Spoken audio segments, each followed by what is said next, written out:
I've lost my job. I don't know when it's going to start back up again, and I don't want to go outside.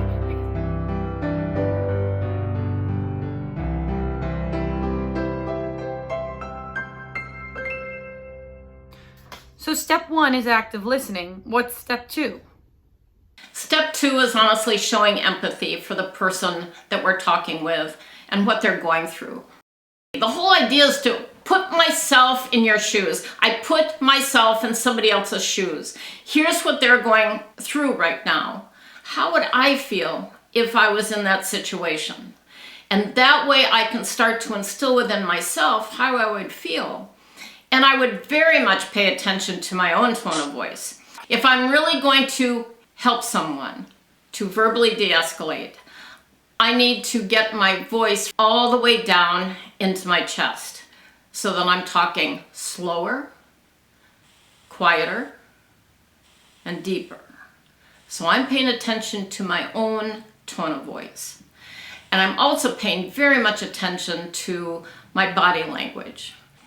If I'm sitting with my arms crossed, that is not a very receptive way to talk with someone. If I'm leaning back and really casual about the whole thing, that's not very receptive, and it certainly isn't very confident building. So I would want to lean forward. I would want to let the person know I truly care about what you're going through right now and about what you're telling me. There's been a lot of research done about when we are in a crisis, and when we are and we're so emotionally distraught, we can hear and comprehend about less than 10% of the words that somebody gives us. We will remember about 3 times as much the tone of voice that someone is using. And we will remember 5 times as much the body language of the person we're talking to. We will pick up, without knowing it, the tone of voice and the body language. If I'm going to start asking you questions to talk more about what it is that's going on, I would absolutely need to make sure that I'm paying complete attention to my own tone of voice and my own body language, because that is what you are going to react to. In my brain, if I'm hearing this correctly, is that step 1 has to do with really outwardly listening, that active listening, what's coming from the other side of the conversation. Step 2 is a little bit more of what's coming from my side. So my tone of voice, my body language, and the words and the tones I'm using.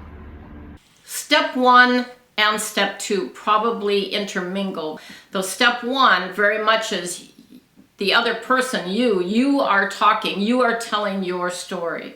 I am responding in a way that I'm paying complete attention to my tone of voice and my body language while I try to pick up on the clues within the story that you are saying.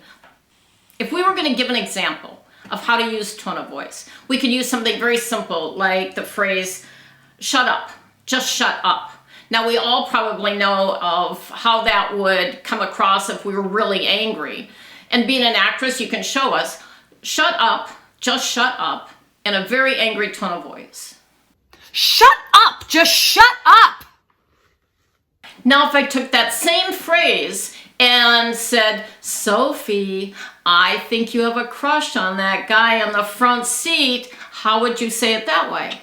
Shut up, just shut up. Sophie, what would it feel like if somebody called you up and said, you just won our drawing of $5,000 now that you're sitting there wondering where your next dollar is coming from? Shut up, just shut up. A police officer comes to your door. Miss Grimm, I am so sorry to have to tell you. There's been a car accident. Shut up, just shut up. See, you can start to see how the same words that we say can come across and mean something so different depending on how we say it. The first time in anger that you said, shut up, oh, shut up, it was very clear you were angry, and that might be even threatening. But the other 2 weren't. One was embarrassed, one was shocked and happy, and one was horrified. Your tone of voice is different on all of those. The phrasing comes across different. So different emotions can say the same words, but in a different way. And it's that tone of voice that we so need to pay attention to. That makes sense. Step 1 has to happen before I can do step 2. If I am not actively listening, I can't control what my tone is because I don't know how I want to speak to this person. That's exactly it. I put myself in somebody else's shoes.